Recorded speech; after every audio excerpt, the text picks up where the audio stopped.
Star plus के serial झनक में झनक के ऊपर जो मुसीबत आनी थी उसने अब शुरुआत कर दी है। आदित्य कपूर जो कि झनक पर बुरी नज़र डाल रहा है, वो ज़बरदस्ती झनक के कमरे में बैठा हुआ है और उसे ड्रिंक ऑफ़र कर रहा है जिसमें नशा है। झनक उससे बार बार कहती है, मुझे कोई ड्रिंक नहीं पीनी और आप प्लीज़ मेरे कमरे से चले जाइए, मुझे बहुत तेज़ नींद आ रही है। लेकिन वो सुनने को तैयार ही नहीं। उधर दूसरी ओर अनिरुद्ध झनक से मिलने उसके कमरे की ओर आता रहता है।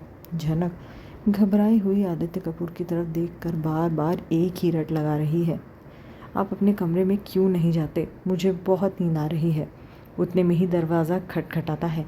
आदित्य कपूर दरवाजे की तरफ देखते हुए कहता है, कौन है इतनी रात को, और फिर ज़ोर से चिल्ला कर कहता है, जो भी कोई है चुपचाप वापस चला जाओ, क्योंकि यहाँ पर पर्सनल पार्टी चल रही है। आदित्य कपूर है अंदर।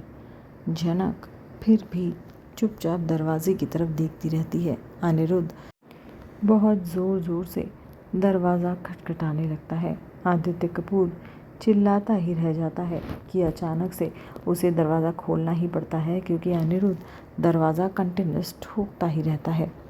जैसे ही वो दरवाज़ा खोलता है उसे एक ऐसा सरप्राइज़ या कि यूँ कह लीजिए ऐसा शॉक दिखता है जिसको देखकर आदित्य कपूर के होश ही उड़ जाएंगे जब वो अनिरुद्ध को दरवाजे पर खड़ा देखेगा।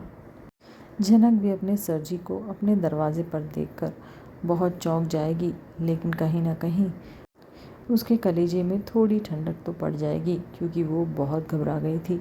अनिरुद्ध झनक के पास जाते ही उसे भला बुरा कहने लगेगा, कहेगा, यहाँ तो बड़ी अच्छी शूटिंग चल रही है, क्यों मज़ा आ रहा है। झनक उसकी तरफ सिर्फ देखती रहेगी। उतने में आदित्य कपूर कुछ बोलने लगेगा, तभी उसको रोकते हुए अनिरुद्ध कहेगा, इतनी रात को तुम किसी भी लड़की के कमरे में नहीं जा सकते, और मेरी बात एक ध्यान से सुनो, अभी के अभी तुम झनक का कमरा खाली करो और अपने कमरे में जाओ, और अगर तुमने ऐसा नहीं किया तो मैं तुम्हारा हाथ पकड़कर तुम्हें घसीटता हुआ तुम्हारे कमरे तक ले जाऊंगा। यही सब आप देखेंगे आने वाले एपिसोड में।